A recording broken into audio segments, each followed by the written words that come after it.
Was it morning?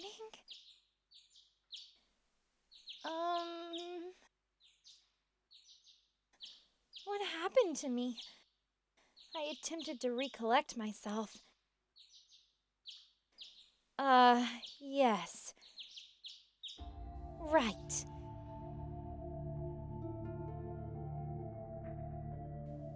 All at once, the events of the previous night rushed back to me. This isn't my room. My limbs were snugly bound in tight knots, so all I could do was wiggle around in bed, twisting the blankets around me. I yearned for the comfort of my own futon, but the futility of such thoughts only forced me to comfort the reality of my situation. If only I could wake from this strange nightmare, but I could not. Those men from the night before must have taken me with them to the headquarters of the Shinsengumi. What will happen to me now? I inhaled deeply, lying down to await my fate.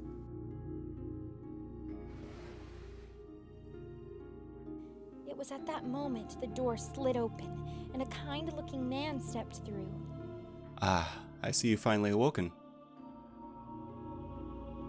This is no way to treat a guest of ours. Please wait. I'll loosen the ropes, alright?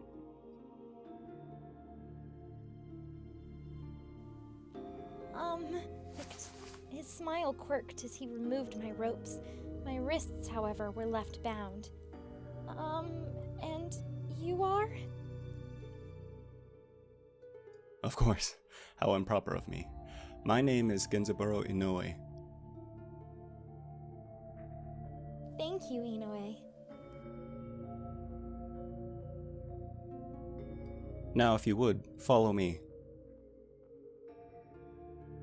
They've been discussing what to do with you since morning. For now, they've decided to hear about what exactly it was you saw last night. Okay.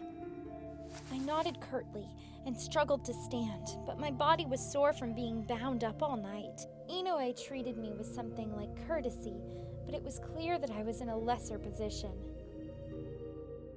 He must have been able to guess my thoughts, however, because he smiled and winked. I know they seem scary, but they're all truly gentlemen. You don't need to worry.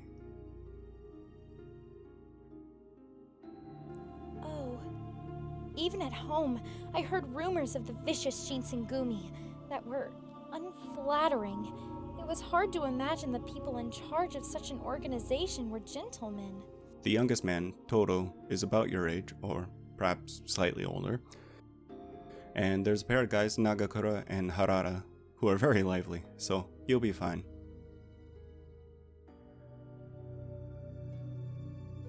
Despite Inoue's reassurance, it was difficult for me to trust what I was hearing as accurate.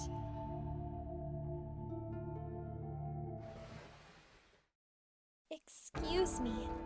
Inoue led me to a room and opened the door. I stepped inside and found myself surrounded by the leaders of the Shinsengumi. Their eyes dug into me like sharp knives. I stared before me and then gulped nervously. Good morning. I take it you slept well. Well, it wasn't particularly comfortable. Is that so? Because when I went to have a look at you earlier, you didn't budge no matter what I poked. You were knocked out cold, and you looked snug and cozy in your sleep. What? He's only teasing you. Souji didn't go anywhere near your room.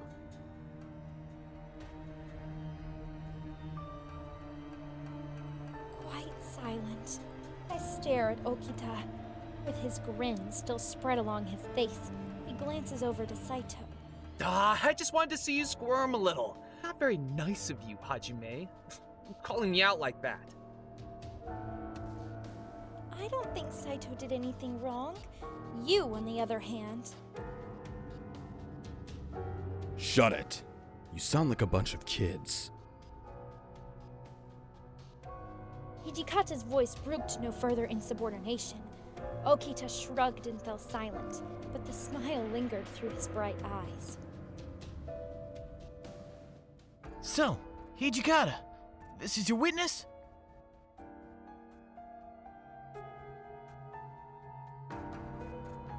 The man who spoke was, well, he looked more like a boy than a man. Maybe this is the youthful Shinsengumi captain that Inoue is describing. I'd imagine the leaders of the Shinsengumi to be older, maybe even middle-aged men, but their faces were still blessed with youth.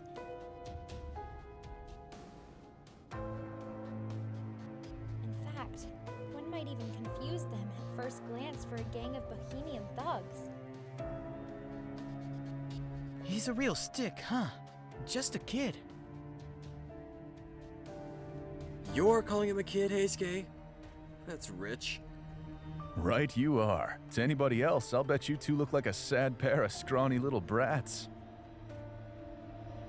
I'm the only one who gets to call him out on being scrawny punks because I'm a mature adult and all. Mature adult? Anything that comes out of your mouth is basically nonsense, Shinpachi.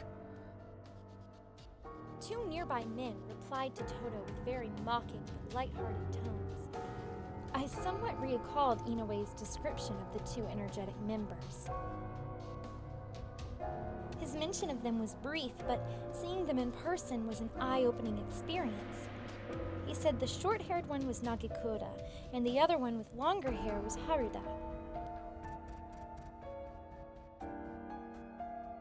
Leave off, you grumpy old bastard! The hell I will, boy. You think you can get away with talking to us like that?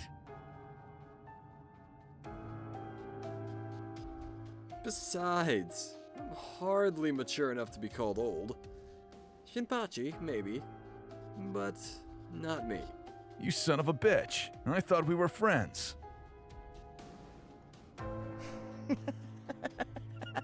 Come on, Shin. Would an adult get worked up over something like that? Their back and forth seemed developed in a rhythm from years of friendship, which predated my arrival and made me foreign here. I sensed something apart from curiosity towards me, though, like a feeling of animosity. Despite their cheerful levity, they had not forgiven my presence among them. Suddenly, I very much wanted to go home. I wanted to leave this place and never return. My chest tightened and I stared down, hoping to wake up with only this as a memory. I apologize for all this frightening behavior. Please, don't let the men unsettle you. Oh? His voice was calm and warm, and I felt myself relax, even if only for a little bit. Are you serious? You're the scariest out of all of us, Sanan. As we finished speaking, the rest of the men nodded solemnly, in agreement. I wondered, who could possibly command such fear and respect from these men? Oh, how crude. I can understand their feelings, but for our demon of a commander to feel such as well? It is up to me to uphold the integrity of the Shinsengumi to our highest standard.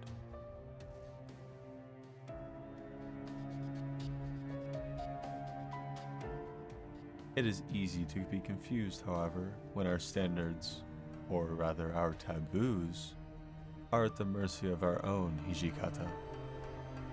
It is true, but now's not the time to be talking about this.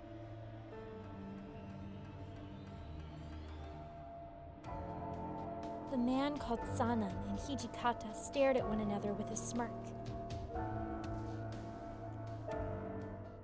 You're lucky to have a friend like Sanan, Toshi.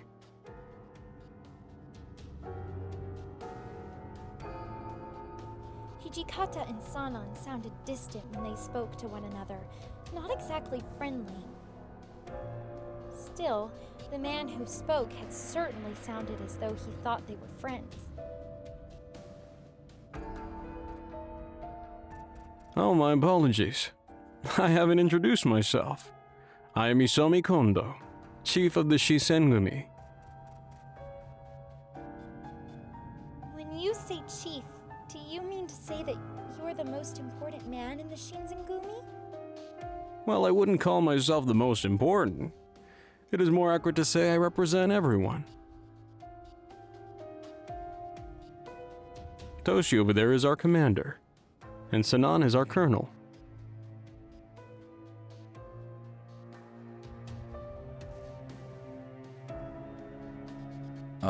Kondou, why are you telling him all this?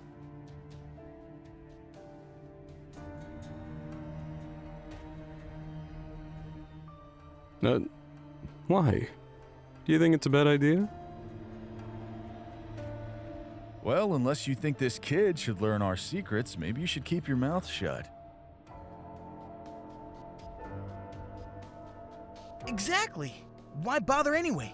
We owe him nothing. Perhaps. You all raise good points. But isn't it rude to ignore your guests? Harada glanced over at Kondou and let out a bark of laughter. True. We already brought him here. It's not like telling him will hurt us. Kondou had looked rather disappointed when Hijikata spoke, but he perked up at Harada's words. Despite knowing him for 5 minutes, it's easy to see that his words resonated well with his men. He had a sort of charisma that simply drew you in, a man who was impossible to hate. Well, let's get back to the business at hand. Can you give me a full report on last night?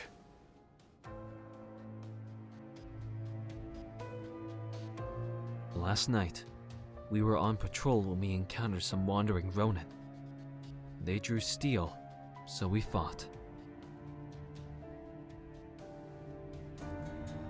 Some of our men subdued the Ronin, but in doing so, exposed their failure. As he finished, Saito turned to look at me.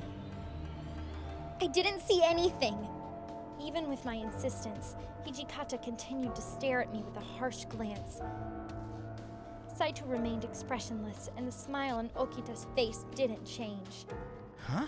You sure you didn't see anything? Yes, I didn't see anything. Really? Well, if that's true, then I don't see what the problem is. Hold on a minute. I thought Souji said you helped out some of our men or something.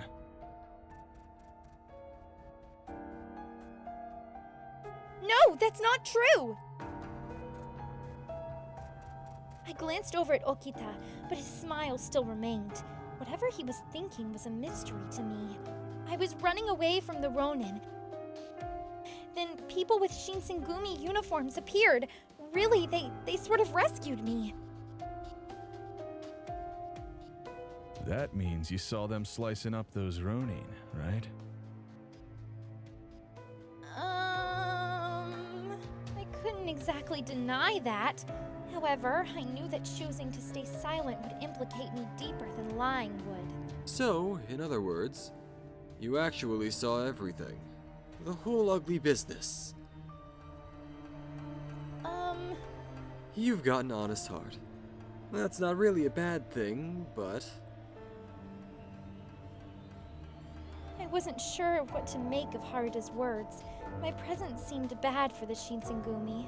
Would their next words be the ones condemning me to death for being at the wrong places at the wrong time? My voice shook, but I knew I had to try. I won't tell anyone, I promise!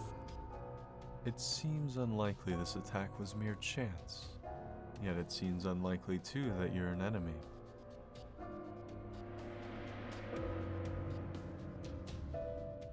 Despite your good intentions, you could be taken for interrogation. Could you handle torture? His voice was still warm, but his words were cold, and I began to feel my chances at life slip away. Staying quiet is easy. But if you were captured, you would have no loyalty to us or our secrets.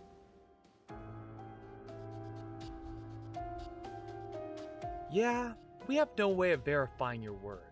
It wouldn't be very smart to just let you go. Let's just kill the kid. You want to keep someone quiet? That's the only sure way. But... Don't be so cold, Souji. What do we gain by murdering a civilian? No, don't give me that look. I was just kidding. Perhaps it should have sounded like it. After being rebuked by Saito, Okita gave a playful smile. But surely there must be something we can do. After all, we're talking about a child. I've no wish to kill him either. But ignoring the unlikelihood of his trustworthiness is foolish. Well, I would like to hear the commander's opinion. What do you say, Commander Hijikata? The man looked to Hijikata, listening intently. He sighed and glanced around the room. Last night, we killed members who broke our code. This kid should not have been involved at all. I imagine that puts an end to the matter for you? Well, he probably saw something. But I doubt he really understands what it is. Even so, this is serious. We have bigger things to consider. We have to keep this under wraps. If rumors break the soldiers of the Shinsengumi are thirsty for blood, it would be problematic. Shinpachi's words made sense to everyone. Hijikata's face looked grim. Hey, watch your mouth! It is our duty to regulate all warriors who violate our code. They will be dealt with. Well, it doesn't change the fact that this kid saw something. I think Souji has a point.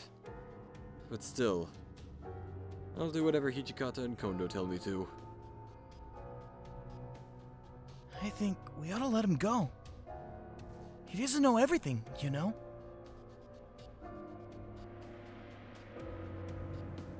I couldn't help but wonder aloud, and the mood in the room shifted to an icy silence. Shut it, Heisuke. Oops, my bad. Uh-oh. Well, this is going to make it even harder for us to simply let you go.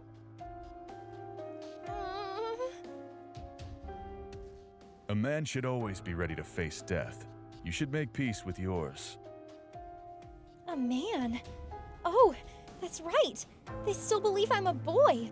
With everything that happened, I'd completely forgotten how I was dressed. Very true. A brave death is always an option. When I was young, I committed honorable suicide. It really didn't stick though, did it, Sano? Their jokes were barbaric, but they both broke into raucous laughter. Commander, since we can't seem to reach a consensus, can I send the child back to his room? If you hear something you shouldn't while you're here, then we'll have no choice but to kill you. He was right. And if I remained with them, then I could easily hear something I wasn't supposed to. I didn't think he'd mention it for my sake, but rather as a possible concern for the group. I was still relieved when he brought it up. Indeed. Let's do that. Plus, there's something I want to look into. I agree. There are way too many careless men here.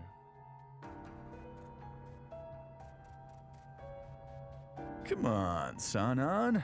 What are you looking at me for? That ought to be pretty obvious. We're all guilty of being careless. Especially you, Heisuke. Hey! Back off! It was just a mistake. All right? I could hear Toto's rise as everyone turned to look at him. He looked at them for a bit, then turned to me and mumbled in a voice I could barely hear. I'm I'm sorry. I was still apprehensive about what they might do to me, so I couldn't quite respond to him well, but he seemed to understand, and I curtly managed to nod. It was the most I could manage. All right. Saito, take care of the kid. Noted. Shall we go?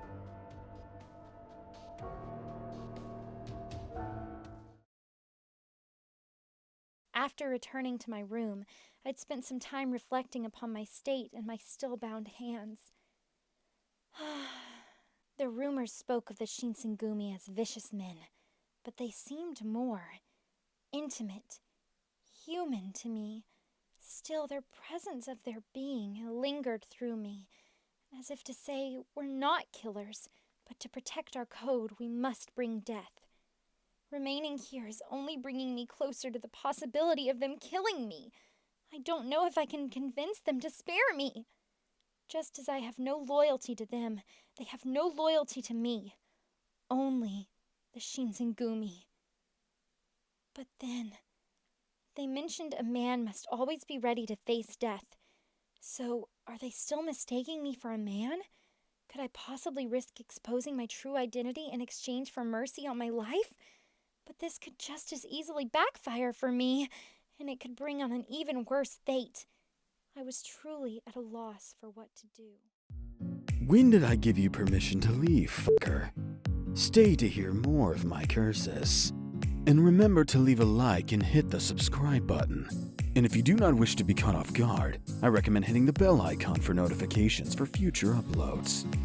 Go on, do it, or I will kill you. Understand?